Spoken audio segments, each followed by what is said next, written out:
Hey there, Mr. Lane here again. And today we are going to pick up our conversation where we left off after the evolution of evolutionary thought, the previous one. And we are going to talk about Lamarck's theory, that's in air quotes there, of evolution. Jean-Baptiste Lamarck came up with this idea in about 1809. He said that species do change over time, so they were not fixed creations like Aristotle had proposed 2,000 years previously. And he said that those changes happen due to adaptations in the environment, but that these changes in a species happen within the species' lifetime. So an organism can actually gain or lose traits during its lifetime and then pass on those changes to its offspring. So his theory of evolution said something like this. He said that if a species or an organism uses or doesn't use a specific characteristic or trait, that it will acquire or lose that characteristic during its lifetime. So there's a selective use or disuse that allowed this to occur. And then again, those were passed on to the offspring. Over time, what this led to, he proposed, was the formation of new species. One of Lamarck's greatest things that he says is that these acquired traits were driven by an inner need. He said that things always tended toward perfection and that it was an inner need to improve. So one of the things he mentioned was like a blacksmith. I don't know if blacksmith is something that we'll know too much about, but that was back in the day, these big dudes that would sit there and just pretty much pound on metal all day. And they were, because they were doing that, they were typically pretty well built guys. And Lamarck's hypothesis here was saying that these muscular arms that these blacksmiths had they were so muscular because they were acquired during their lifetime, and then their sons would also have very muscular arms. Well, it turns out that back then you pretty much did what your parent did. So if you were born into a blacksmithing family, you grew up to be a blacksmith, and therefore you would have large arms. But that's beside the point. Lamarck was saying that it was the use and disuse. The best and I think most comical example of this is Lamarck's proposal for how giraffes' necks became so long. He said that there was a species of short-necked giraffes that had very short necks, and that there was this inner need to stretch out and get these long necks to get those top branches. So it would look something like this. Yeah. So use and disuse. If you look over here, we can see that there is definitely a short-necked giraffe looking thing that has this inner need to reach the top branches, and that slowly over generations these necks just stretched out, which, yeah, it's not entirely plausible. So the key point is that things tended towards perfection. We know today that species are hardly perfect, that people, we have lots of imperfections in us, but we make do with what we have. And he said that organisms are continually changing, and they are changing, acquiring these features that help them live more successfully. What we're later going to call an adaptation. Lamarck was on point with that.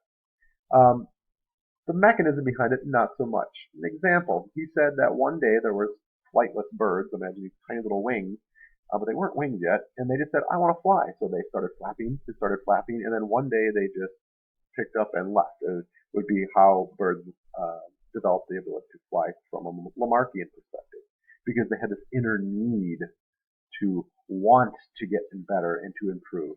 And we know that you can try and want all you want. Well, you're just not going to get any better from an evolutionary perspective. So some mistakes here. Let's talk about why Lamarck's theory was maybe not quite as much of a theory as we thought.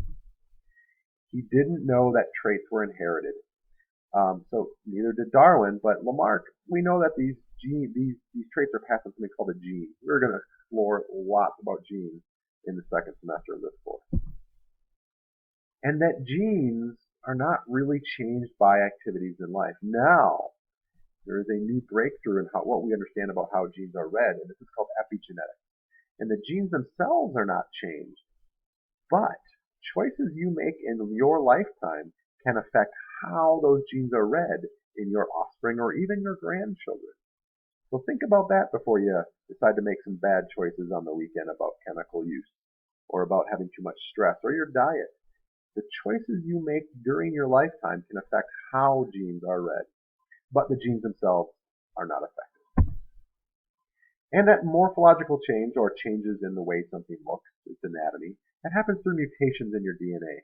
It doesn't happen because you want them to happen. It doesn't happen because you have an inner need for them to happen. It happens due to a random mutation that, in your case, would be a beneficial mutation and not a detrimental one. And finally, and most importantly, he didn't have any evidence to back up this claim. And so that's why I used initially, I said this was a quote-unquote theory, because if it was a true theory, it would need to be supported with a lot of evidence and unify this broad range of knowledge. So he was trying to unify this broad range of observations, but it never really materialized because he lacked evidence. Darwin learned a lot from this. Darwin said, I'm not going to be like Lamarck. I have this idea, but if I'm correct, I'm going to have to collect evidence. And he spent upwards of 20 years collecting evidence to support his idea. That was Darwin I'm talking about here. So that's what we're going to explore next, is what ideas did Darwin come up with, and how and what evidence did he use to support his idea. I love, love, love, love this diagram. And if we look, we have this gradual progression of all these old dead white guys progressing towards Darwin. And we see that Darwin was really just in the right place at the right time. He wasn't this crazy guy that's like, evolution, no, out of nowhere. No, he was just in the right place in the right time. All of this previous thinking was building up to this idea that species and the Earth change over time. Darwin just happened to be there to put the pieces together. In fact, he wasn't the only one. Remember Alfred Russel Wallace, the cool guy standing on the chair from the previous one? He also came up with the same idea. So he used all this previous knowledge to come up with the exact same idea as Darwin. Now, if you look up underneath, right above Darwin, it says Mendel inheritance. We're going to spend a good deal of time talking about Mendel.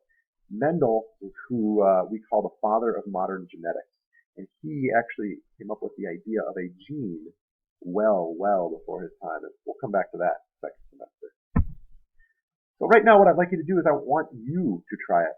Why do you think Lamarck's ideas were accepted in the scientific community at the time, in 1809? Why did the scientific community accept those ideas despite lacking evidence? And what evidence showed Lamarck to be incorrect with his ideas? What evidence could disprove Lamarckian ideas of use and disuse and acquired traits? And next we'll be talking about how Darwin came up with his ideas, what his ideas are, and what evidence he had to support them.